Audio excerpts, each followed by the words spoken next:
Hello nursery and reception. I'm going to be reading to you again today, and the book that I have is this one here. Have a look at the cover of the book. It's called The Snail and the Whale. The snail and the whale. Can you hear the A sound in both of those words? Snail, whale, they rhyme. And the book is by Julia Donaldson, and Axel Scheffler drew the illustrations to go with the story. So I want you to have a look at the book cover and see if you can have a think about what this book might be about. What can you tell from looking at the cover? Who do you think the characters are in the book? And where do you think the book might be set?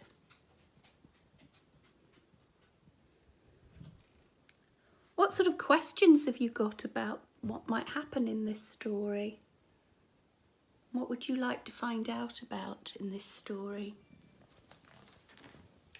Okay, so you switch off tape now, and tomorrow I will be reading you the story of The Snail and the Whale by Julia Donaldson. Hi, welcome back. And like I said yesterday, we're going to read the story of the snail and the whale. The Snail and the Whale.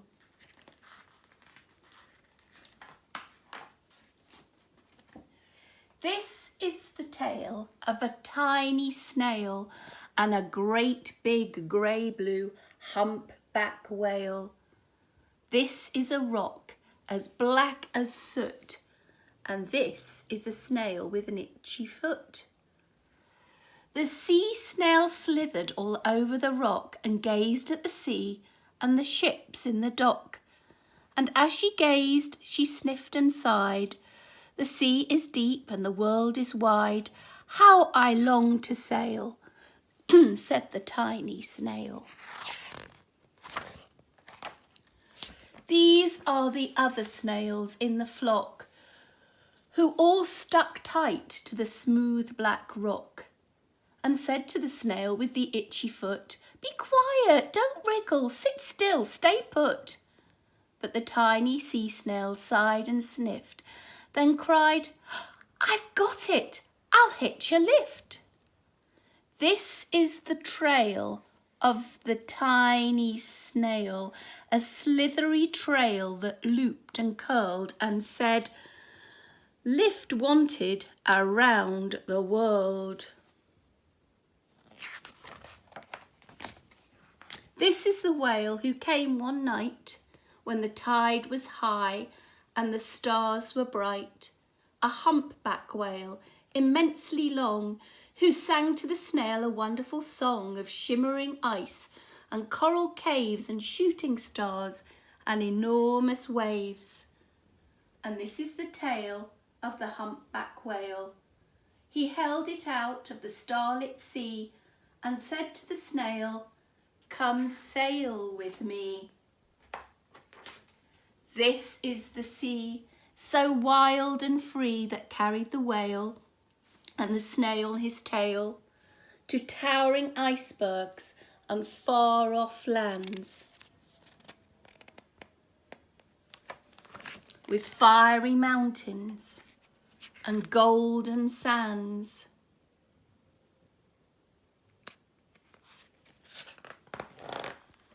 These are the waves that arched and crashed, that foamed and frolicked and sprayed and splashed the tiny snail on the tail of the whale. These are the caves beneath the waves, where stripy fish with feathery fins and sharks with hideous toothy grins swam round the whale and the snail on his tail. This is the sky, so vast and high, sometimes sunny and blue and warm, sometimes filled with a thunderstorm, with zigzag lightning flashing and frightening the tiny snail on the tail of the whale. See that thunderstorm? And she gazed at the sky, the sea, the land, the waves and the caves and the golden sand. She gazed and gazed, amazed by it all. And she said to the whale, I feel so small. You see how tiny she is? But then came the day the whale lost his way. These are the speedboats running a race, zigging and zooming all over the place, upsetting the whale with their ear-splitting roar, making him swim too close to the shore. Uh-oh. This is the tide slipping away. And this is the whale lying beached in a bay. Quick off the sand, back to sea, cried the snail.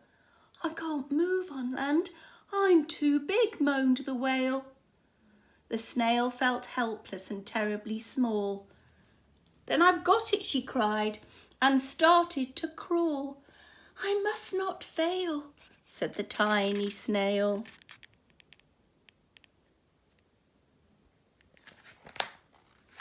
This is the bell on the school in the bay, ringing the children in from their play.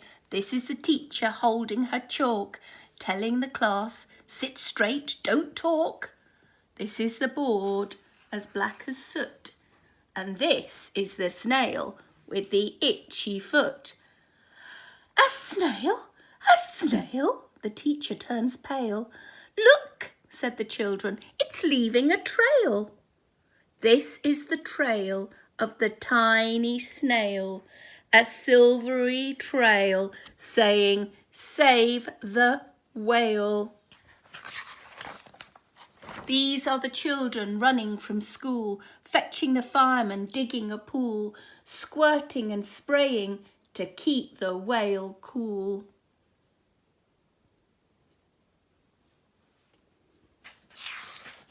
This is the tide coming into the bay, and these are the villagers shouting hooray as the whale and the snail travel safely away. Back to the dock and the flock on the rock, who said, how time's flown and haven't you grown? And the whale and the snail told their wonderful tale of shimmering ice and coral caves and shooting stars and enormous waves, and of how the snail, so small and frail, with her looping, curling, silvery trail, saved the life of the humpback whale. Then the humpback whale held out his tail, and on crawled snail after snail after snail. And they sang to the sea as they all set sail on the tail of the grey-blue humpback whale.